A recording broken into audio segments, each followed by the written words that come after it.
성공투자 기원 들어가겠습니다. 신기수 전문가 최원주 전문가입니다. 안녕하세요. 안녕하십니까? 반갑습니다. 오늘 개장 전 체크포인트 두 분이 꼽아주십니다. 보시죠. 정부 KUAM 실증사업 출사표, 1분기 D램 재고 4년 내 정점, 야외 활동 재개 유동인구 증가, 편의점 관련주 수혜 전망입니다. 이 가운데서 오늘 먼저 첫 번째로 신기수 전문가 이슈부터 보겠습니다. 어제 나왔습니다. KUAM, 이건 이전부터 이제 UAM 로드맵이 나오면서 우리나라 기업들이 다 뭉쳐서 하는구나 이 정도로 알고 계셨을 텐데요. 어제 나온 발표에 따르면 이제 이 어떤 참여 협약을 맺고 도심 항공기 사업에 이제 본격적인 출사표가 던져졌다 이런 내용들이 있던데요. 알아볼까요? 예, 정부에서는 지금 이제 목표가 뭐냐면 2025년도에 UAM 도심항공을 상용화하겠다. 이제 이게 목표예요. 2025년도에는 인천공항하고 서울하고 여기를 이제 15분에서 20분 안에 오가는 에어택시를 상용화하겠다는 게 정부 목표고, 그걸 위해서 이제 8월 달부터 실증 사업에 들어간다, 이건데요. 실증 사업에 참여하는 업체를 보니까 이제 통신 3사하고요. 그리고 현대차, 한화, 대한항공, 카카오 이렇게 돼 있네요.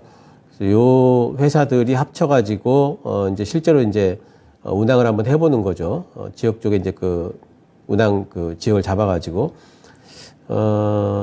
정부에서 이렇게 이제 밀고 있기 때문에 2025년도에, 상용화가 가능하게 될 수 있을 것 같아요. 예. 실제로 가능성은 있는데, 근데 이제 이거 관련해가지고 이제 요즘에 UAM 쪽의 종목들을 보게 되면은, 이제 베셀 같은 종목이 있죠. 이게 대표적인 종목인데, 지난번에 이제 한번 이제 UAM 얘기 막 나오다가 안 나오니까 또 밑으로 내려와 있습니다. 네온테크도 마찬가지고, 또 퍼스텍 같은 종목도 있고, 또 JC현 시스템 같은 종목도 있는데, 근데 UAM 쪽에는 참 이 종목들이, 약간 좀 힘든 게 뭐냐면은, 전부 다 적자예요. 지금 방금 제가 말씀드린 이 종목들이 작년에 다 적자예요. 실적이 지금 안 나오는 회사들이기 때문에, 혹시 이런 부분들 때문에 또 이제 UAM 쪽 관련해가지고, 시세가 나게 되면은, 그러면 오히려, 계속 들고 있기는 좀 힘든 쪽이 이쪽 테마 같습니다. 그렇다고 현대차라든가, 대한항공, 카카오 이런 쪽도 UAM 때문에 오를 것 같지는 않거든요. 테마가 붙으면 이쪽으로 붙을 텐데, UAM 테마는, 로봇 테마처럼 너무 그렇게 오래 들고 계시기보다는, 좀 이렇게 반등이 나오고 급등하는 기미가 있으면 좀 매도하고 나와야 되지 않을까 생각이 되네요. 네, 정말 UAM 관련주는 종목 선별하기가 힘드실 것 같습니다. 관련한 산업들은 통신이라든지 자동차, 그리고 버티포트를 만드는, 그러니까 뜨는 것 자체는 뜨겠죠. 비행기도 잘 뜨고 하니까요. 이런 에어택시도 뜰 수 있을 텐데, 이제 이런 것들이 어떤 정거장을 통해서 운항이 되는지 이런 것도 중요한데, 버티포트 같은 경우도 건설 업체들이 하기 때문에 또 신규 시장으로 관심을 많이 갖고 있지만, 이게 이거 가지고 건설주가 움직이긴 좀 그럴 것이기 때문에 진짜 관련주로 우리가 알고 있는 쪽을 접근을 해야 되는데 참 접근이 어렵습니다. 종목의 선별 기준이나 아니면 탑픽 좀 알아볼게요. 먼저 신기수 전문가님 의견 들어볼게요. 예, 일단 저는 움직이면 테마주로 움직일 거고요. 예, 그러면은 아무래도 이제 예전에 기존에 이제 대장주였던 베셀이 제일 이제 탄력 있게는 움직일 것 같아요. 근데 아까 의견은 아까처럼 어쨌든 올라가면은 너무 또 전고점 돌파까지 바라보지 마시고, 이런 모멘텀 받았을 때는 어느 정도 수익을 내고 또 나와주는 형태가 좋을 것 같습니다. 네, 드론 관련주들이 2020년부터 움직였고, 말씀해주신 베셀 같은 경우는 작년에 강세를 좀 보였었고요. 나머지는 작년에 좀 이제 둔화되는 움직임이 나왔는데 다 움직임이 다릅니다. 자, 그러면 최원주 전문가님은 어떤 종목을 골라주실까요? 저도 굳이 본다면 베셀 정도. 조금 전에 신기수 전문가님 의견과 동일한데, 이게 이제 예전에도 전기차 관련 주식들이 테마였을 때는 다 적자였어요. 물론 이제 그렇게 보시면은 나중에는 실적이 좋아질 수도 있다. 좀 그렇게 보고 있지만은, 아직까지 시간이 좀 남고 여러 가지 검증 과정이 좀 아직까지는 필요하다라고 보고 있어요. 그렇게 본다면은 단기적으로 이렇게 뉴스들이 최근에 UAM 좀 나오고 있어요. 그러면 주가가 좀 움직일 수 있거든요. 단기 모멘텀을 받아가지고. 저는 차라리 신기수 전문가님 의견과 마찬가지로 많이 오르면 좀 매도하는 게 맞지 않나. 이거 계속적으로 가져가기에는 불투명하고 아직 불확실한 게 좀 아직 많이 있다. 그렇게 보고 있습니다. 네.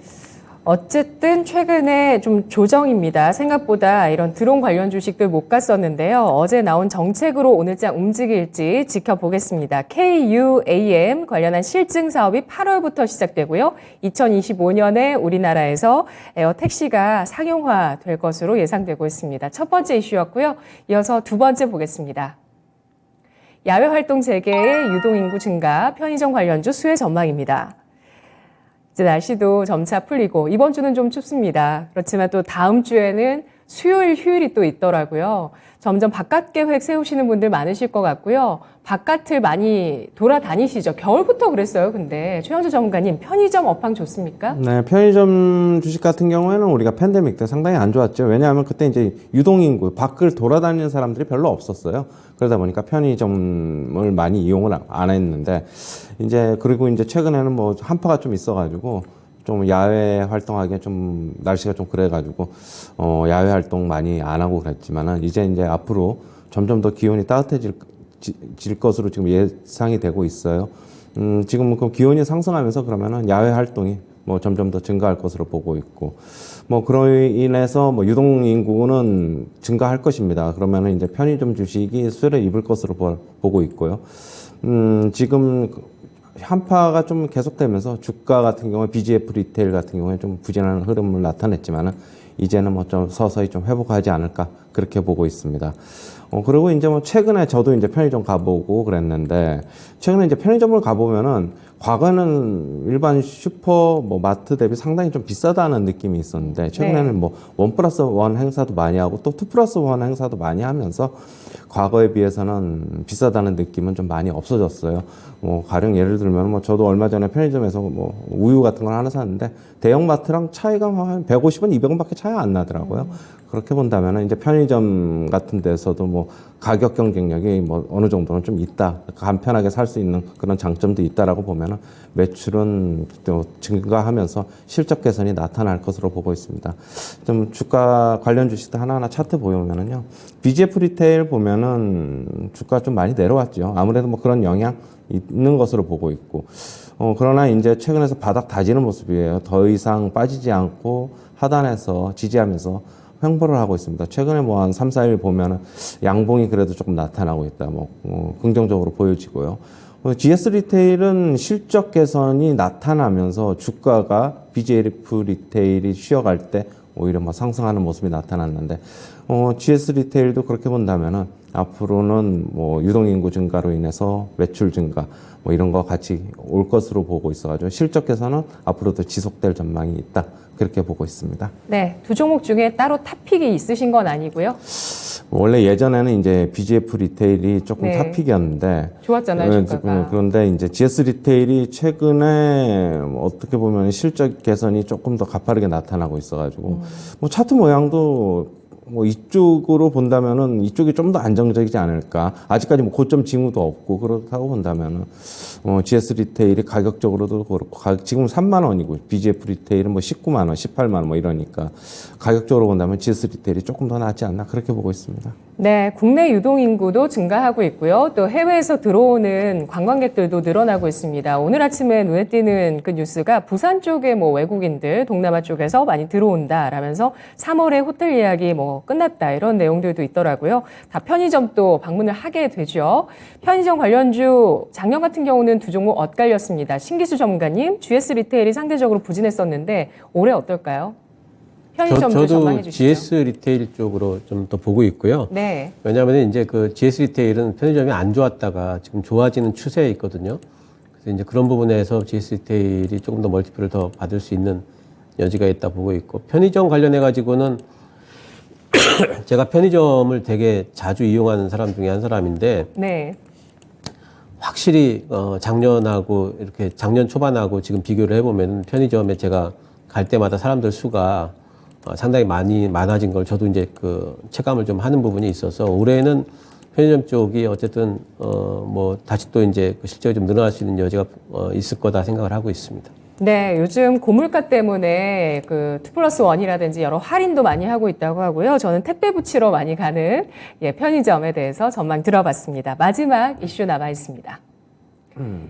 1분기 디램 재고 4년 내 정점입니다. 지금 나와 있는 여러 관련 지표들 부진합니다. 반도체 또 주인공이 됐습니다. 2월 수출 적신호가 켜졌다라면서 1일부터 20일까지 수출 가운데서 반도체 분야가 40% 넘는 또 수출 급락이 있었는데요. 재고도 1분기까지 이렇게 올라가면서 정점을 기록할 수 있을지 2분기부터 개선될 수 있을까요? 신기수 전문가님? 예, 요번에 조사된 거 보니까 공급 초과율이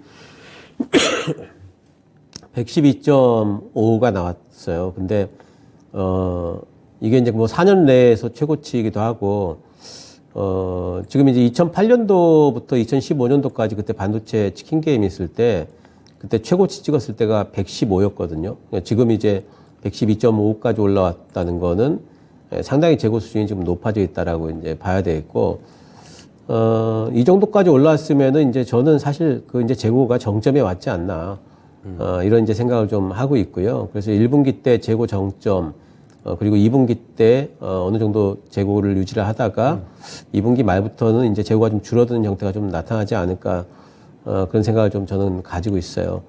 하지만 이제 어쨌든 1분기 때 이렇게 재고가 많이 쌓여 있다는 얘기는 1분기 때 삼성전자나 하이닉스의 실적이 굉장히 안 좋을 거를 우리가 예상을 해야 됩니다. 네. 삼성전자도 반도체 쪽에는 적자가 날 거를 예상을 좀 할 수밖에 없는 거고, 그래서 삼성전자 주가 잠깐 보도록 할게요.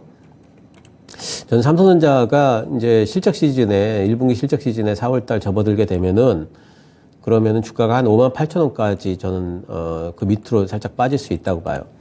예, 그래서 저는 반도체의 올해 최적의 진입 시기는 1분기 실적 시즌이다 봅니다. 그때 아마 삼성전자랑 하이닉스 다 빠지게 되면은 네. 그러면은 뭐 장비주든 소재주든 할 거 없이 다 같이 빠질 것 같거든요. 그럼 그때가 잡아가지고 그때부터는 연말까지 쭉 들고 갈 수 있는 최적의 매수 타이밍이 될 것 같고, 지금은 어쨌든 1분기 실적 시즌의 주가 하락 부분, 이런 부분들을 조금은 경험을 해야 될 것 같다라는 생각이 있기 때문에 그런 부분을 좀 감안을 하셔서 타이밍을 잡아야 되지 않나 생각이 좀 됩니다. 네. 신기술 전문가 배터리 타이밍 진짜 잘 잡아주시는데 반도체도 역시 그럴지 앞으로 1분기 실적 시즌을 중심으로 한번 잘 지켜보시죠. 최현주 전문가님, 그 SK 하이닉스가 1분기에 3조 넘는 적자가 나올 거라고 해서 어제 9만 원 선 밑돌았고요.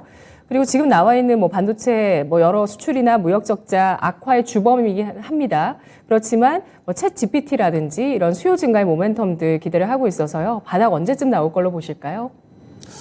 글쎄요, 뭐 저는 중장기적으로 보면은 아직 바닥 안 나왔다고 보는 입장이고, 단기적으로는 뭐 나왔다는 입장이기 때문에 챗GPT가 뭐 지금 수요 증가에 뭐 영향을 미치고 올 것이다라는 뭐 전망이 나오고 있고, 실제로 조금 그런 움직임도 있다라고 지금 얘기도 나오고 있는데, 지금 뭐 또 들리는 얘기로는 뭐 저는 원래 좀 그렇게 봤지만은 그래도 뭐 수요 증가가 챗GPT 때문에 10에서 15%밖에 증가하지 않을 것이다라고 얘기를 하고 있어요.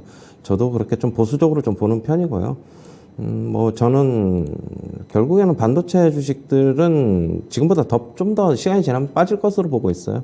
뭐 여름 정도, 5월 지나서 뭐 6월 정도가 연중 저점이 되지 않을까, 그렇게 보고 있습니다. 네, 알겠습니다. 주가의 바닥이 언제쯤 나올 것인가 반도체 주목되고 있고요. 또 그 바닥을 미리 예견하고 사실 외국인이 지금부터 계속해서 진입을 하고 있다, 이런 의견들도 있는데요. 언제 정확히 바닥을 형성할 것인가에 대한 여러 의견들 나오고 있고요. 두 분 전문가 역시도 시기에 대해서 다르게 말씀을 해주고 계시는데요. 오늘 반도체주 움직임도 잘 지켜보겠습니다. 성공투자 기원이었습니다.